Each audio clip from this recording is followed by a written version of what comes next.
As you may or may not know, I'm Margaret Preston, president of Over Parkinsons, and I have next to me my father, Gary Rogliano, founder of Over Parkinsons. Hi, everyone. Right here in Richmond, Virginia.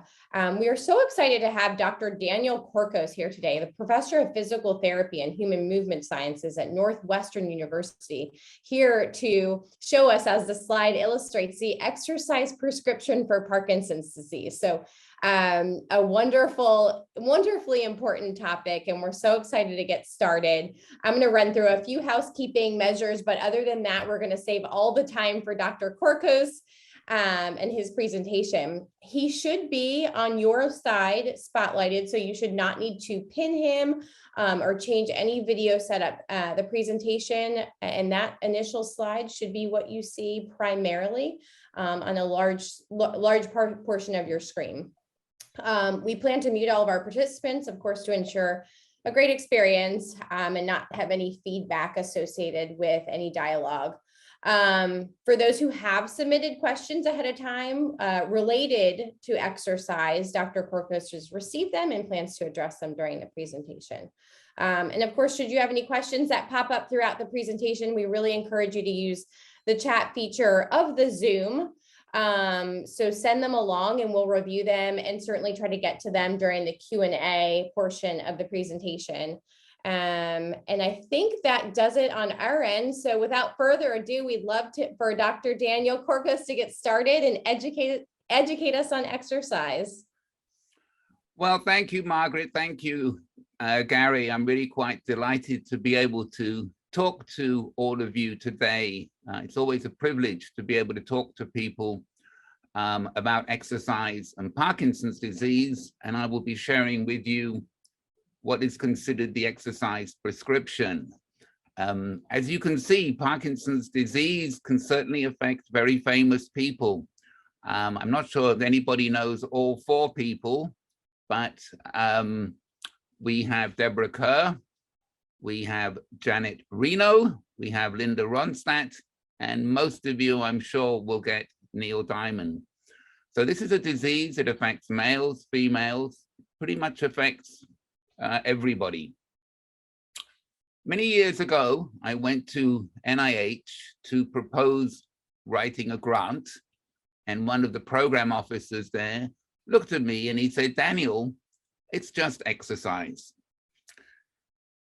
And on the one hand, it's true, it's just exercise. Now, I know some of you don't like the E word, so if you'd rather use words like activity, that's fine.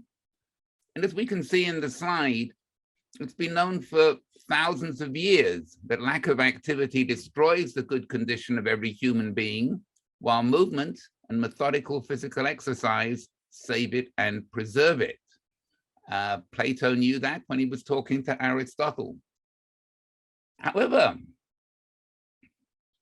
Oscar Wilde is not alone when he says, "To get back my youth, I would do anything in the world except take exercise, get up early, or be respectable."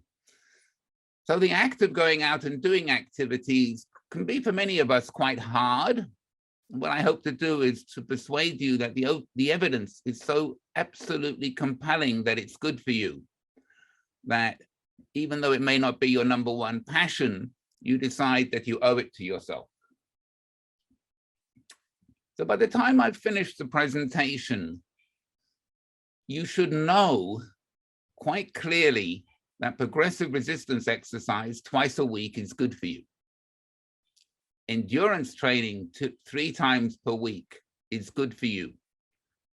And balance training is good for you.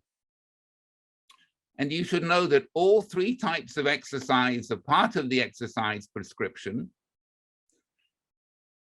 And you should also know that at different stages of your disease, you need to be doing them. Now, I'm fully aware that, someone in their 50s who's just being diagnosed, who otherwise is very healthy, can work out in a way that is different to somebody in their 80s who's had the disease for 20 years. I get that.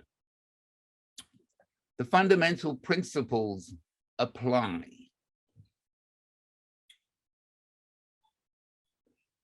Now, Many of you know this, although I do hope we have two people from Chicago who just joined the conversation, and neither has Parkinson's disease, but are very interested in Parkinson's disease.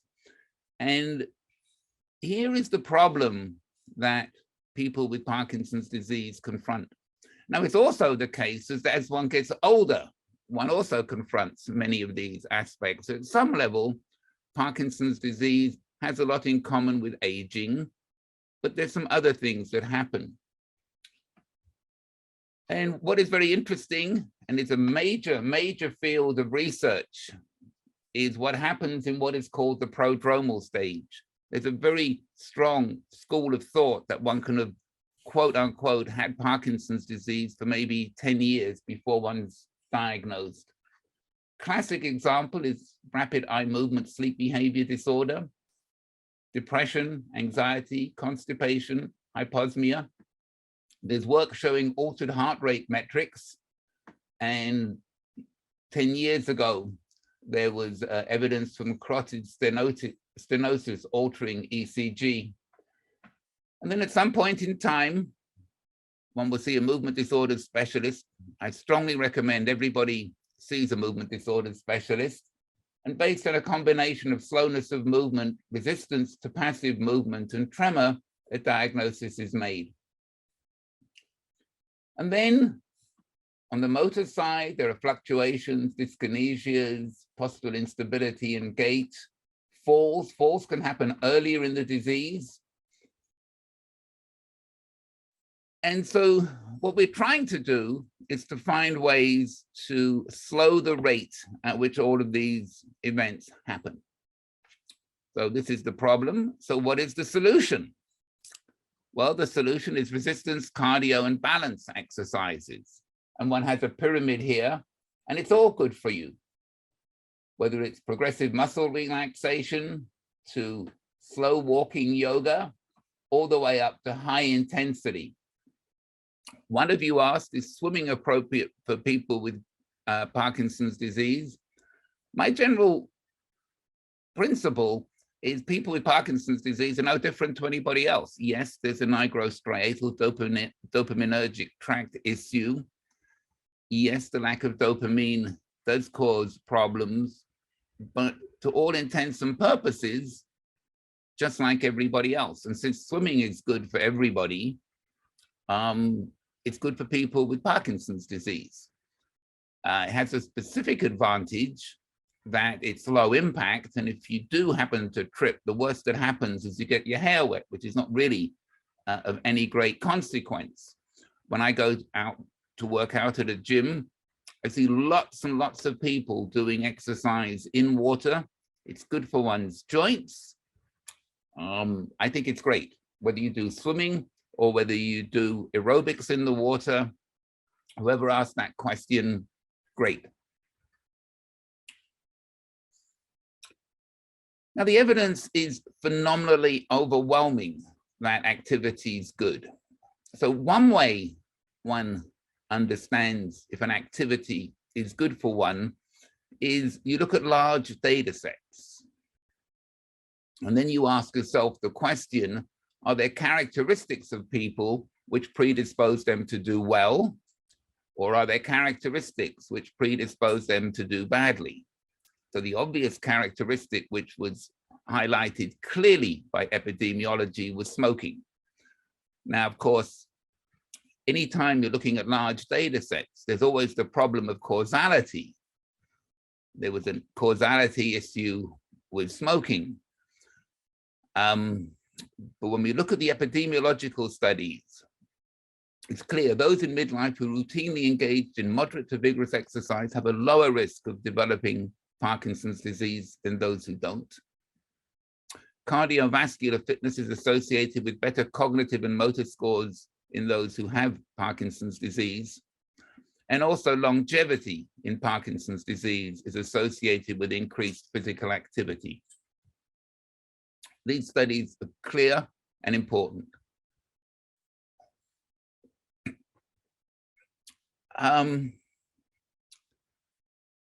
I work with many movement disorders specialists, including one in Spain who's absolutely world famous, Dr.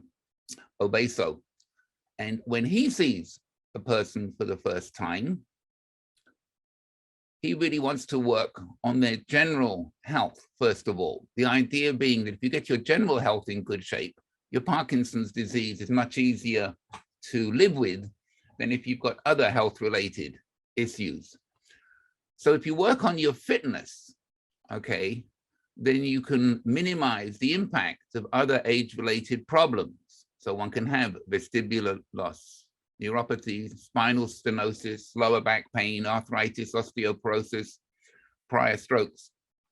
Unfortunately, having Parkinson's disease does not make you immune to many of these other issues. And in fact, some of them, like low back pain, it tends to exacerbate. And even less vigorous activity can improve fall risk. So think about your exercise program as helping your general fitness. Now, if you have the disease, you have symptoms, and exercise improves cognitive function, depression. Now, there is a kind of a circle here, and you may need, depending if you are suffering from depression and apathy, then you end up with the problem, well, I'm too depressed and apathetic to work out. So in such situations, maybe one needs to find a physician, neurologist, even a psychiatrist, to see if there isn't a combination of meds which can slightly lessen the depression and apathy and possibly anxiety, so that you can get over that to then exercise, which will then help to further lower the depression. Definitely improves sleep, constipation, decreases fatigue. Osteoporosis is a big problem in Parkinson's disease, and stopping or slowing it is good. And then your everyday performance, your ability to go to a supermarket, to go walking with your grandchildren, to do anything you want. You're better off when you're stronger, when your balance is good, when you have improved posture and gait. And there is some evidence, and one of you asked a question about this, that it may improve drug efficacy. But that evidence is not that strong, and I think there are huge individual differences there. Now, I could give lengthy talks, which I do in other contexts, about exercise and neuroprotection, because everybody wants to see if one can find ways to protect the neurons, which then means you slow down the dopaminergic loss.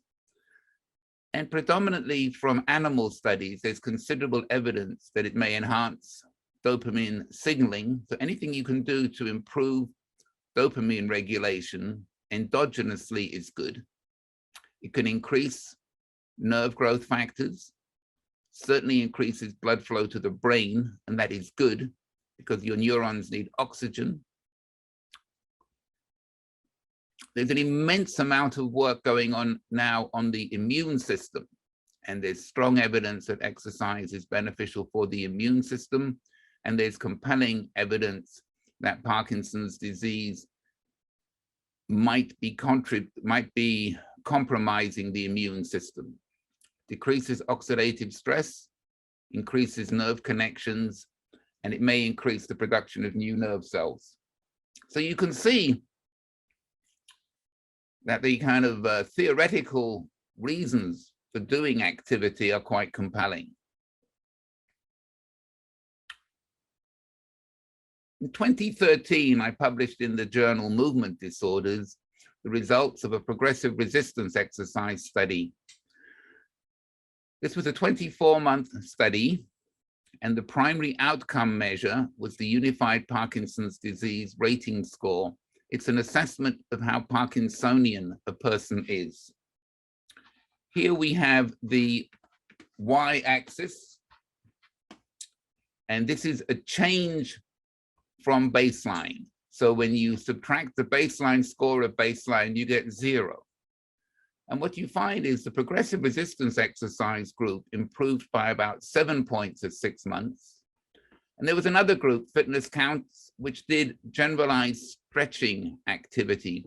It wasn't doing lots of weight training, but it was certainly doing posture balance activities.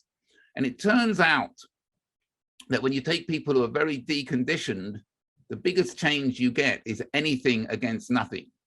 I was surprised that the benefit of fitness counts was so good at 6 months, but the people who did systematic weight training of 11 different exercises over 2 years maintained that improvement. And so at the end of 2 years, they were 7 points better off than the group who did fitness counts. Having a no exercise control group for exercise studies is unethical. And so what I'm plotting here is the disease progression you find from the literature. So if you have a disease over 2 years, you'll be progressing like this. And if you do your weight training, your symptoms may be 10 points better off. If you go into many health clubs nowadays, physical therapy centers, you will find they have lots and lots of what are called instability devices. And you can see here is a person doing a half squat. They're holding very light dumbbells, but they're unstable on their feet and they're unstable in their back. And my colleagues who I work with in Brazil give these 5 exercises. And the results of their study are really rather striking. So the Montreal Cognitive Assessment, which is MOCA, it scored 0 to 30. And so if your cognition is fine, you should get a score of 30. If you go below 26, you are defined as having mild cognitive impairment. So this is a research training instability group. And these people had mild cognitive impairment before doing the weight training. And then afterwards, only 2 still had MOCA scores 25 and lower. And this is the best evidence to date, I think, for resistance exercise improving cognition. I'm now going to switch to the SPARKS-2 study. This was published in JAMA Neurology in 2018. And in this study, we had 128 people early on in the disease who had not taken dopaminergic medications. And they were assigned to high intensity treadmill exercise, 4 days a week, 80 to 85% maximum heart rate, moderate intensity, or a weightless control. The weightless control just carried on doing whatever they were doing. And at 6 months, they were randomly assigned to each of the other 2 treatment arms. The important point to know is after 6 months, high intensity group had a 0.3 change in their MDS Unified Parkinson's Disease rating scale. The control group had a 4-point change. You can see this here. So imagine that you don't do anything. At the end of 6 months, you've actually got worse by 4 points. Imagine that you're on the treadmill for 6 months. You haven't really got very much worse. And this is an important study. It's consistent with the animal work. It's been replicated twice since then in a study in Holland. It's been replicated in a study in Hong Kong. And I'm very confident of these results.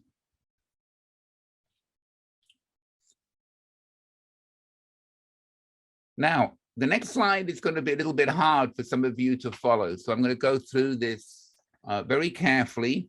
This is new data that I'm working on from the SPARKS data set. So there are 128 points here.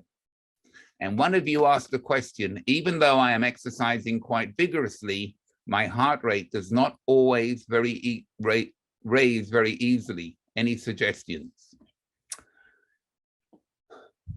Here we have the maximum heart rate.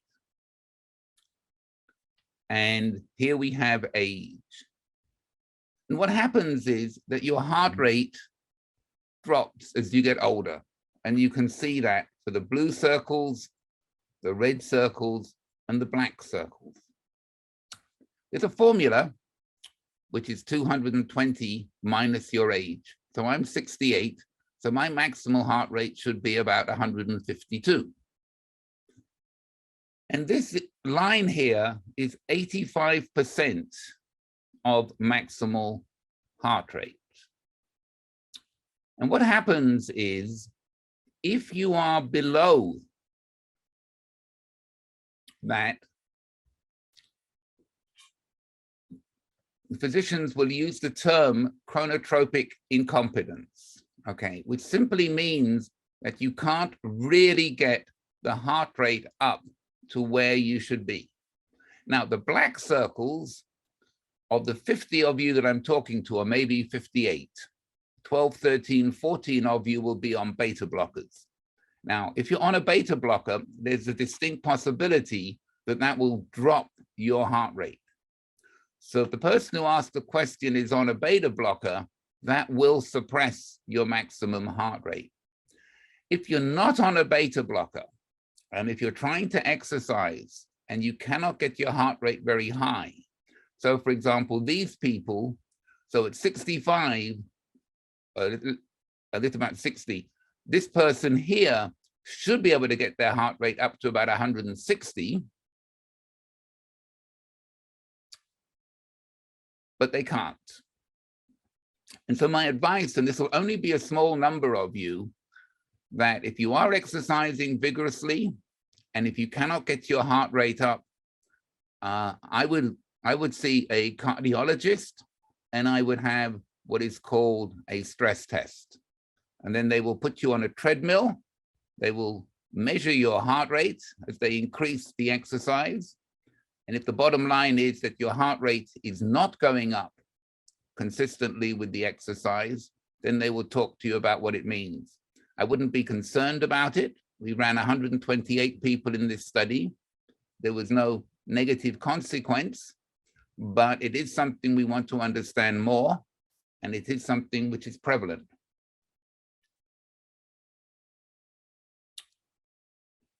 So I can do talks like the one I'm doing today from two different perspectives, okay? I can show you complicated data like the previous slide, and I'm happy to take questions at the end. Or I can talk to you about real people. Because at the end of the day, what I'm trying to do is to develop programs that help real people.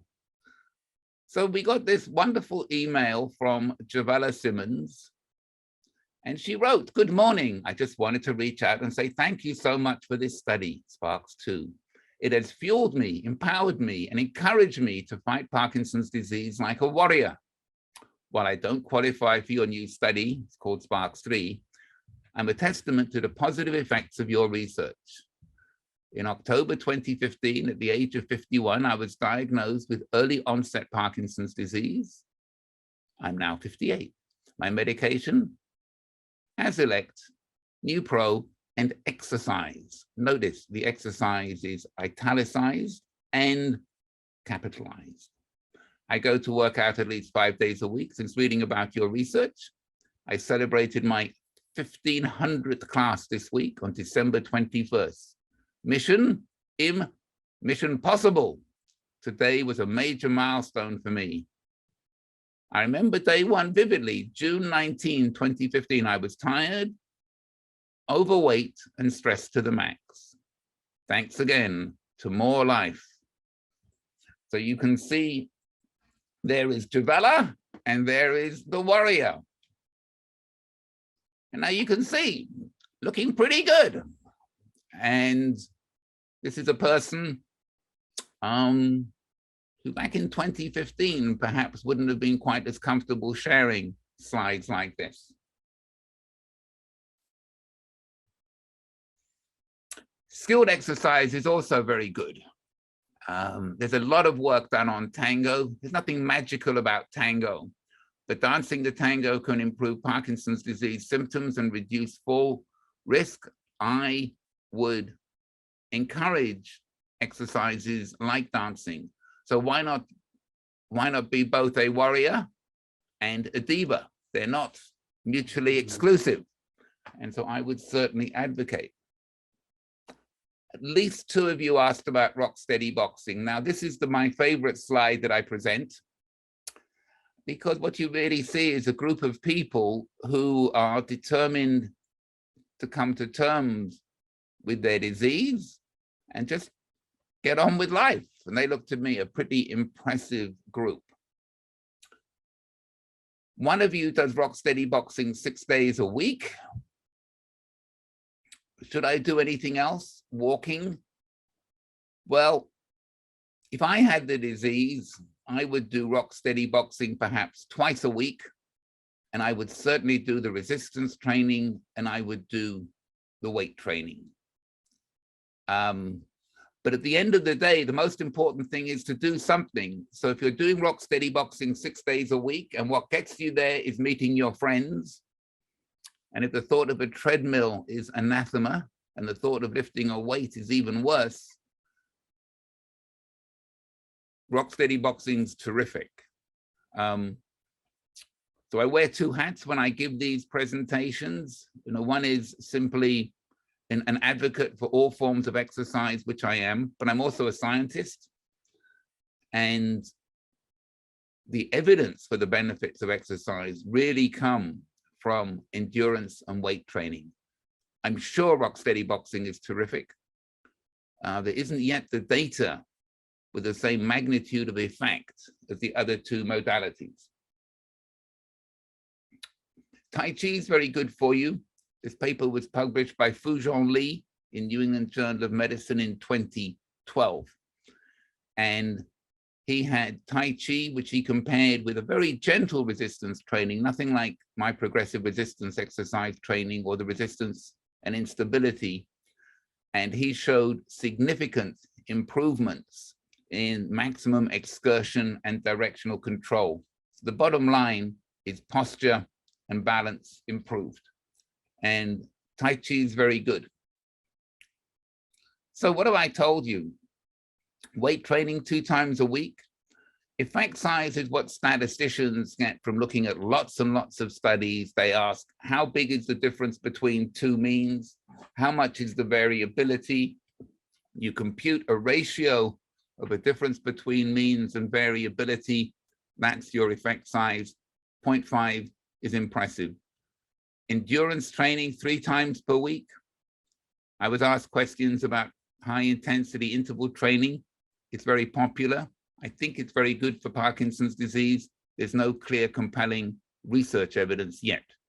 And then I would do balance training 1 to 2 times per week, possibly Tai Chi, yoga, dance. Now, if you have specific problems, so for example, if you're really walking slowly, or if you find walking and talking hard, if you're freezing, if you have specific deficits, then it would be good to find a physical therapist who can give you very specific tasks and activities and exercises for very specific deficits. So, to help your Parkinson's disease, take 1 aspirin every day, take it out for a run, then take it to the gym, and then take it to Tai Chi class. That's the best prescription. Now, one of you said, most of the advice I'm getting is simply to keep moving. Well, that advice isn't wrong. Okay, I mean, I would certainly agree with that. But I hope from my presentation, you realize that if you want to determine the optimum level, that in terms of type, frequency, duration, and intensity, I hope that I've given that. I can talk more about that at the end if it hasn't been clear up until now. But there is more to it than just keep moving. Now, how to get people to exercise? Well, I think in Virginia, you have one answer. You've got all these wonderful activities. I get on the web page, I see all these activities. I'm tempted to fly out just to take part in the spade throwing or the shovel throwing, which I see on the web page. I also noticed you've got a shop with very smart, trendy outfits and hats and everything else. So part of getting people to exercise is to develop camaraderie among people. And I think in Virginia, you've done just that. Now, options include physical therapy. And here you can get a prescription and perhaps a tune-up. And a lot of therapists, very much like the dental model, where you kind of go maybe every 6 months and just check with your therapist that you're doing okay and what you may need tweaking on. Maybe a little bit more resistance, a little bit more gait, a little bit more posture and balance, a little bit more stance. Personal trainers are terrific. The problem is they're expensive. Exercise facilities are great. Training in a group is great. Rocksteady Boxing has a great group atmosphere. I've done work with the frail elderly, the really frail elderly, where you can train caregivers to administer exercise interventions. So you can get maybe 10 exercise. So here we're talking about people who are really very far advanced in the disease and who have carers coming into their house. We should still be doing some kind of activity. If one's on a treadmill and one has a partner, you can train together. That's a form of dyad training. There are all kinds of computer apps and support groups. Swift is a way you can ride on a bike with people all over the world. Strava is a way you can do activity in groups all over the world. If you're female, you should certainly get in contact with Twitchy Woman. She is remarkable. She hosts a Sunday morning group, and she has probably 200-300 women, and she's great. She's great. And then you can go to Facebook. There are groups and communities everywhere. Now,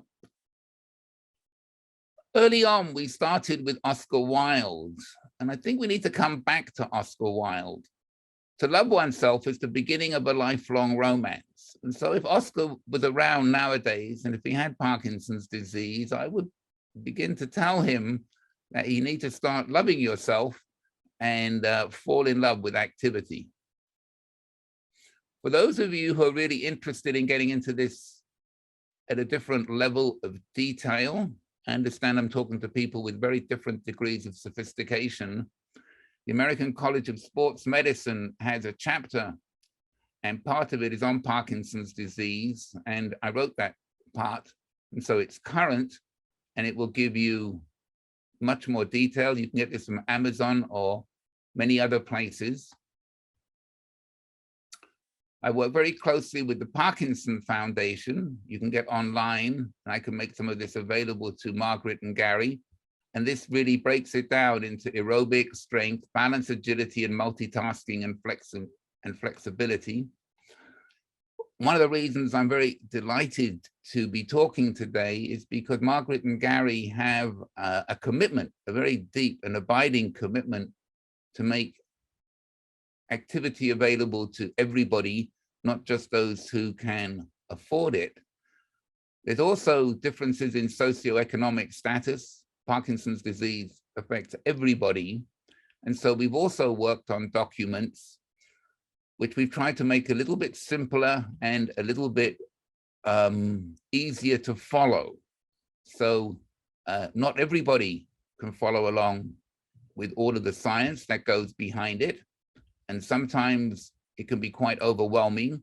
And that's why one gets suggestions, just be active. So we have documents with the Parkinson Foundation to really try to distill it to the essence. If any of you have not yet started medication, or if you know of people who have not yet started medication, I am the PI of SPARKS3, which is a federally funded grant. We have 28 sites across America and Canada. We have one in Virginia. And the question is, can we delay the progression of Parkinson's disease?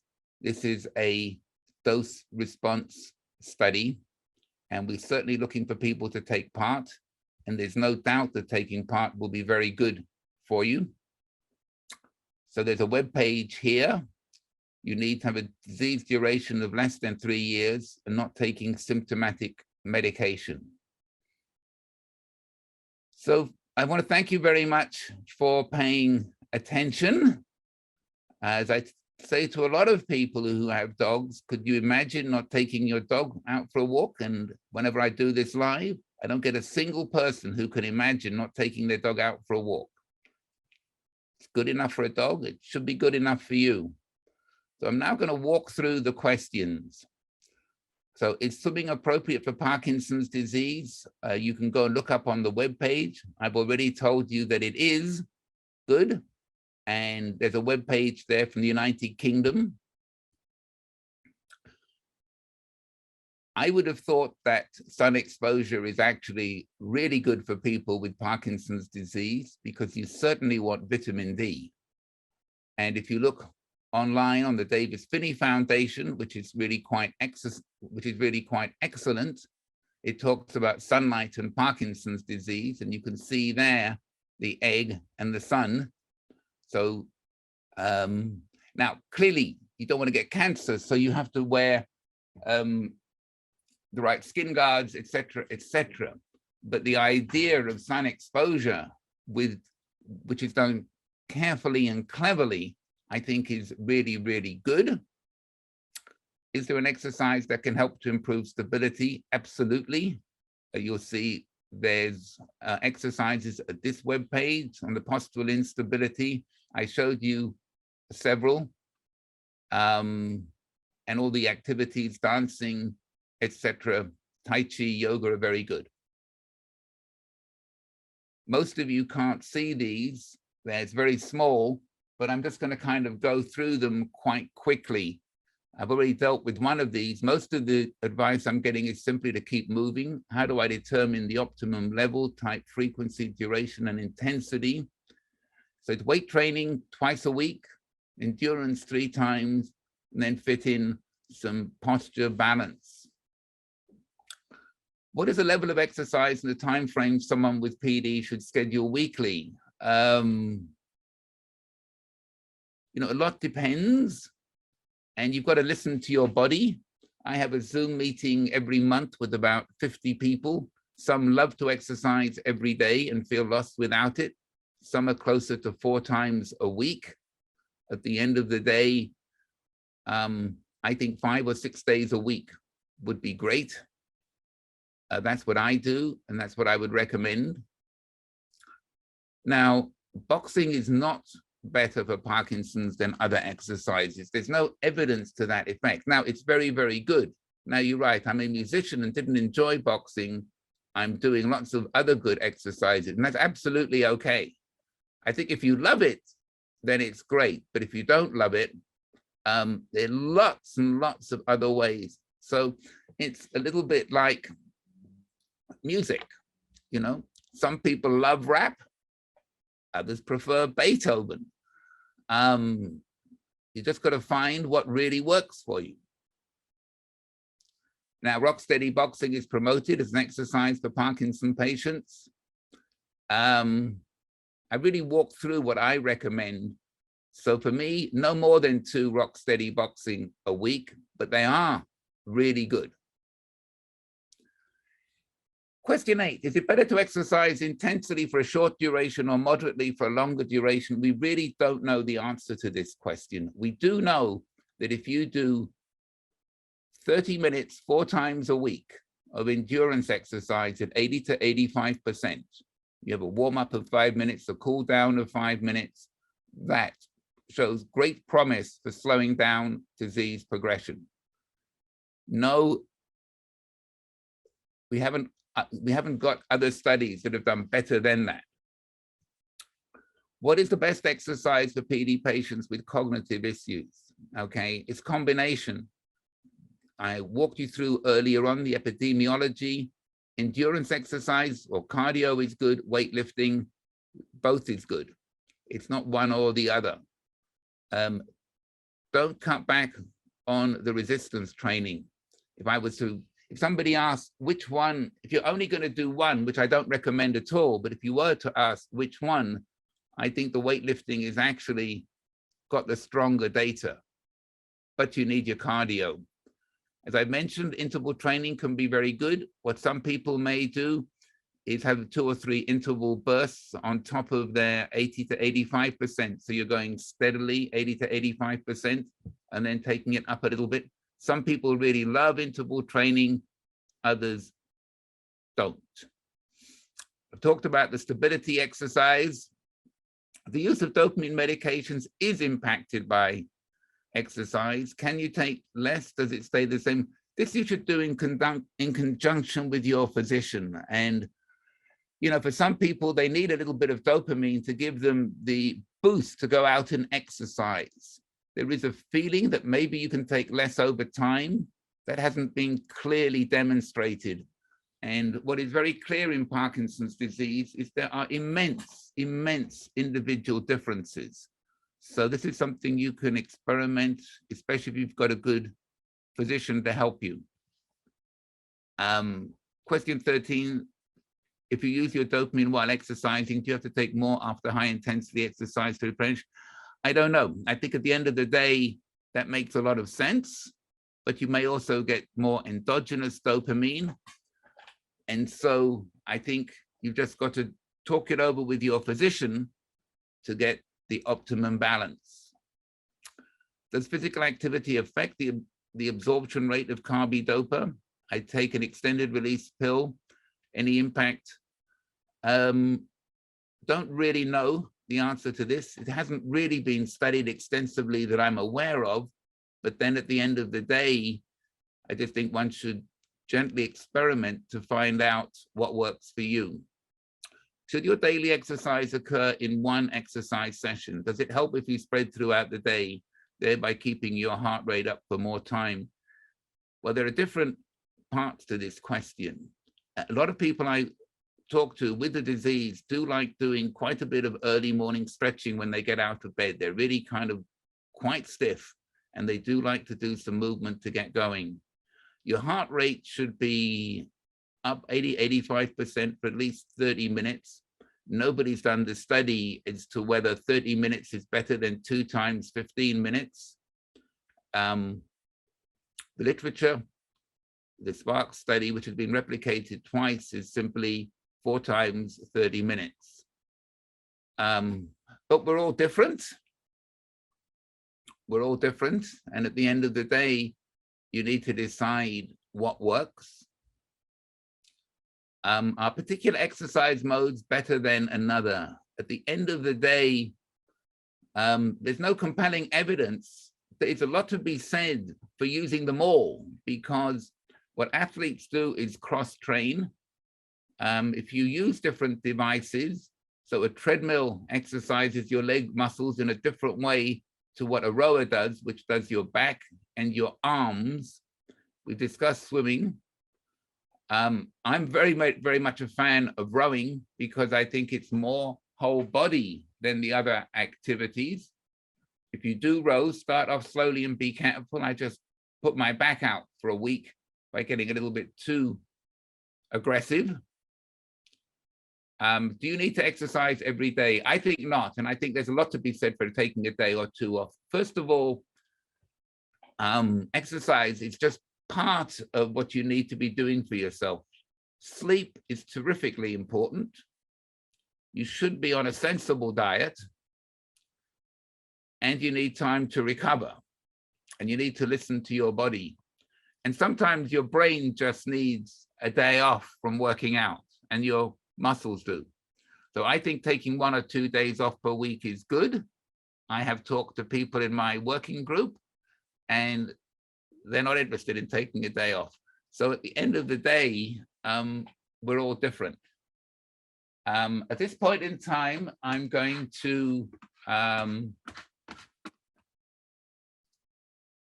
finish sharing. And so now I can start to see lots of people. And I'm happy to take questions as long as Margaret and Gary are happy to keep the system open. Absolutely.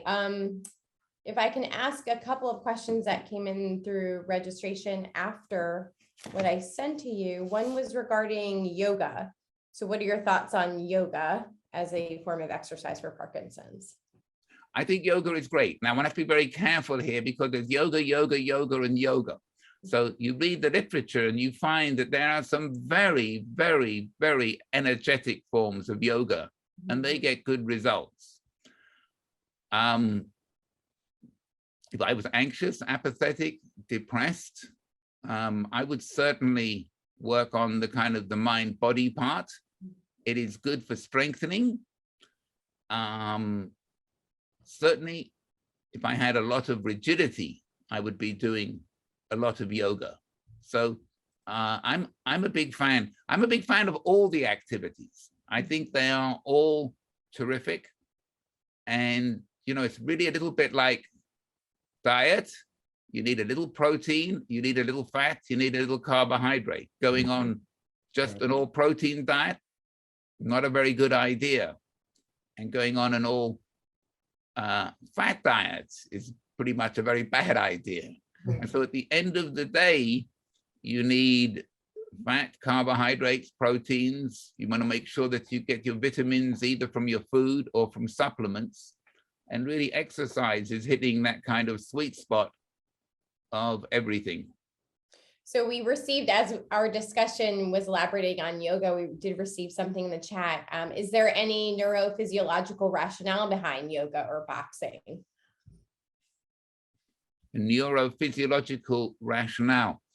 Well, yoga and boxing are quite different. And there's also a question of, so, I mean, the short answer is yes. The long answer is that they haven't really been studied the way that other interventions. I'm sure if people did brain imaging, they would find changes in brain connectivity, which has been found for other interventions.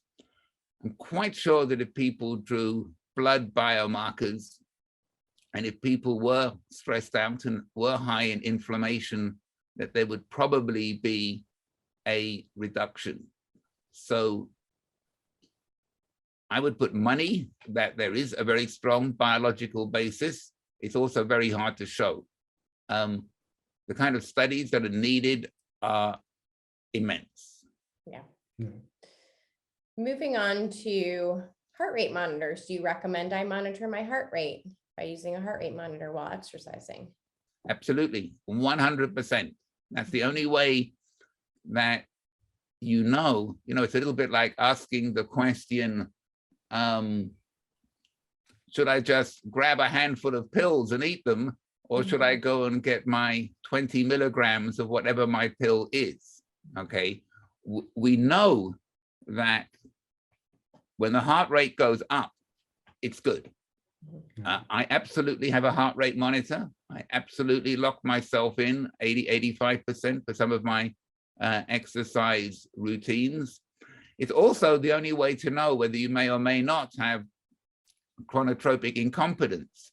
So if you are 65 and you can't give your heart rate above 120, then I think at the moment, and I've given this a lot of thought over the last year, I would absolutely see a cardiologist. Again, I want to repeat, nothing to be alarmed about, nothing to be concerned about, but it is certainly good to have it looked at, and then you'll understand, why you're not getting your heart rate up too high. Right. As we move on to gym memberships, I don't have a gym membership. So what is the best type of exercise I can do outside of a gym? I know you touched on walking. Can you elaborate on that?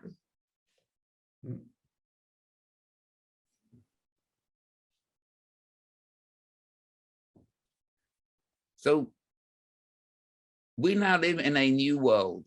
So the idea of gym membership, I think, it's still there. People still like them. But I think you really have to ask yourself, how important is activity to you? Okay.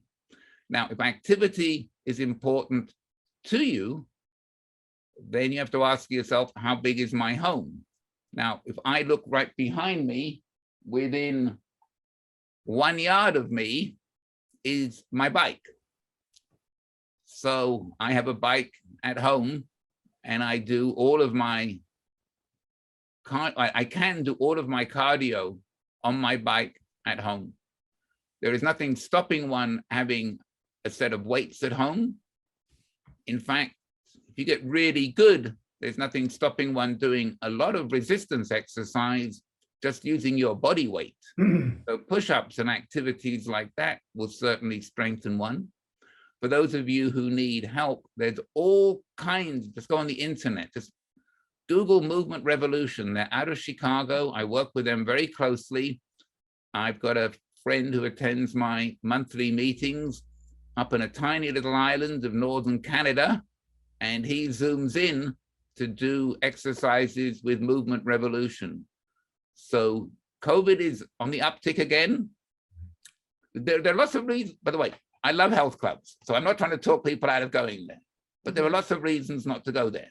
One, COVID-19 and other viruses are going to be around for a while. So if you've got anything beyond Parkinson's that is immune compromising, I could understand why you don't want to go there.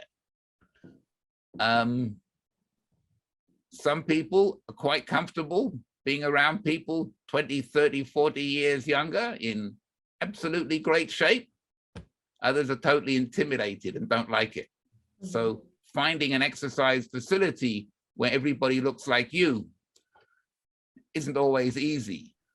And so if you're working, but there's no reason nowadays. I mean, all of you listening to me have great internet connection, otherwise you wouldn't be listening to me. And there are all kinds of activities available. One can get bikes for home. You all know about Peloton. And then Peloton also has little weights attached to it. So there are all kinds of ways to do it. The other thing is walking is great. I just think one shouldn't be deceived into thinking that if I do my 10,000 steps a day, I've done what is best for me. You haven't. But have you done better than doing 0 steps in that way? By a long way you have. And if you're stable enough, you can use your staircase. Oh, absolutely using I the happen to use that at home. That's right. I'm sorry? I happen to use that at home, the staircase. No, I think the staircases are good. And also, if you want to stay in a house with a staircase, you better get pretty good at using a staircase, because it's the single biggest reason why people have to leave their homes. And people don't like leaving their homes. People like to age in place. Absolutely. Do you have any exercise recommendations that best target restless leg?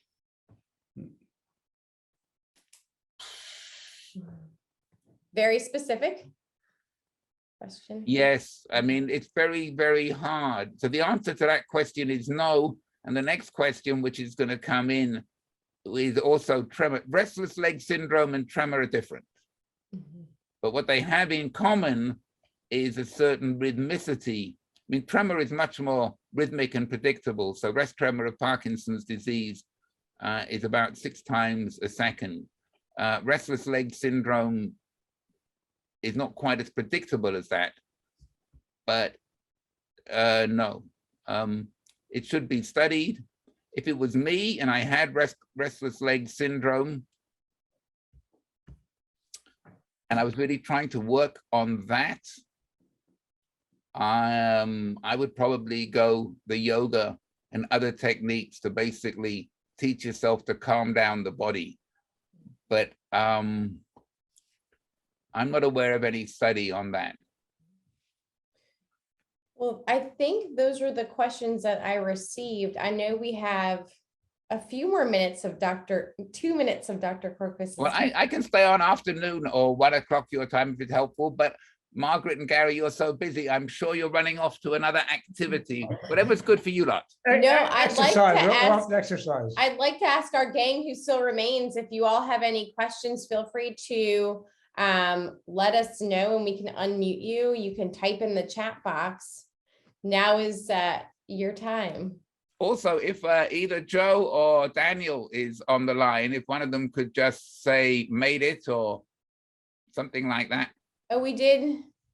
We got another one in. what is your suggestion when there's a feeling of axial stiffness during rotational movements and simple rotational movements or boxing? Feeling. Looks like it auto-corrected. So what is your suggestion when there's a feeling of axial stiffness during rotational movements?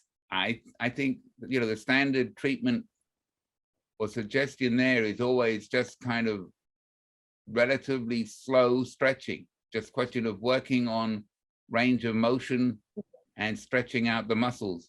If you have considerable stiffness there, that would be a good reason to go to a physical therapist. And what you want to do is you want to find a physical therapist who really understands Parkinson's disease, and they're becoming more and more prevalent. So I'm a professor of physical therapy, and probably 10–20% of our students really want to work with neurodegenerative diseases like Parkinson's. So that expertise is out there, it exists. Joe and Daniel have heard the talk and are very grateful. Thank you. Okie doke. We should touch base sometime for the other things we talked about, but I'm glad you both got in, and I wish you both well. Thank you.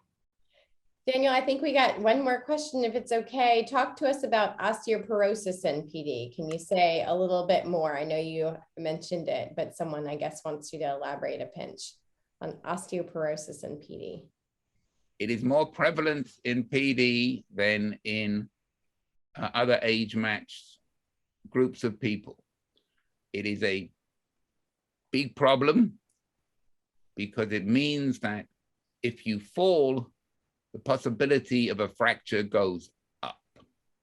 It is sufficiently important that there is an NIH-funded study at the moment. You can look it up, and you could even enroll in it if you think you have osteoporosis. The study is called TOPAZ, T-O-P-A-Z. The principal investigator is Dr. Carly Tanner out of the University of California, San Francisco. And she's hoping to enroll 3,500 people to show that the drug will actually help with osteoporosis. So NIH considers it a big problem because it's a big study to enroll 3,500. Not everybody's happy going down the route of drugs, but the most important thing here to understand is that bone responds to load. You get load from resistance exercise.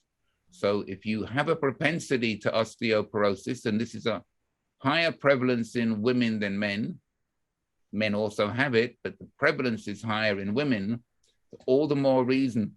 So the important thing to realize, which most of us don't, okay, is the goal of weight training here is not to develop either huge muscles, if you happen to love huge muscles, or to develop highly toned muscles, if you happen to love highly toned muscles.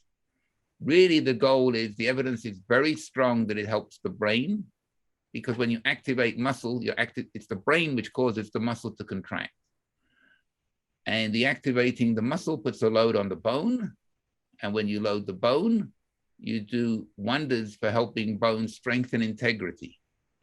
So if I had osteoporosis, I would, it's a little bit like the night before I go on a long bike ride, I hit the pasta, okay?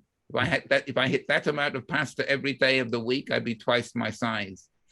If I was leaning towards osteoporosis, I would do the weights at least 3 times a week and really emphasize the weight training because it's good for it. And as I think everybody knows, and if you don't, remember it, okay? You have a hip fracture, and if you're not in great shape, the next place is death. Right. It's that sad, and it's that simple. I think. Well, by the way, I don't want to finish on a pessimistic note. No, in fact, the whole reason for talking to you is to make sure that you're looking as good as Gary, and at least, I expect to see Gary in 30 years' time, okay? So the whole reason behind this talk is not to worry about a fall, but just to have a good time. I have a wonderful way to leave it on. First, I have someone who's thanking you very much for this very informative webinar. And I also have someone who sounds like a very much a role model, Tom, who says, I was diagnosed 7 years ago. 5 years ago, I had back surgery and looking forward to getting back into exercising. I go to spin class 3 times a week. I do TRX training 3 times a week and yoga every morning. And I'm starting to look at Tai Chi at night as well. So I think that's a phenomenal way to leave it. We should all be like Tom, Yes. that no back surgery will stand in our way to do all that exercise. Is it Tom Wilkinson by any chance? We know Tom Wilkinson. He's at one of our locals. This is Tom Casatino, I think, right? Oh yeah, I know Tom. Yeah, Yeah. Tom was struggling to get in, but he managed to get in. So I know that Tom very well. I now know Tom Wilkinson. Absolutely. Absolutely. Well, Dr. Corcos, we can't thank you enough for spending time with us folks here locally and around the United States. Yes. Well, I hope to see you all sometime in that wonderful city called Virginia. Yeah. Sorry, Richmond. I meant the city of Richmond in that wonderful state called Virginia. Yes. For the local folks, we've been trying to lure Dr. Corcos down. We'll get him eventually. Oh, yeah. COVID hit. We'll get him eventually. Goodbye, everybody. Thank you so much. Bye-bye. Thank you. Bye-bye.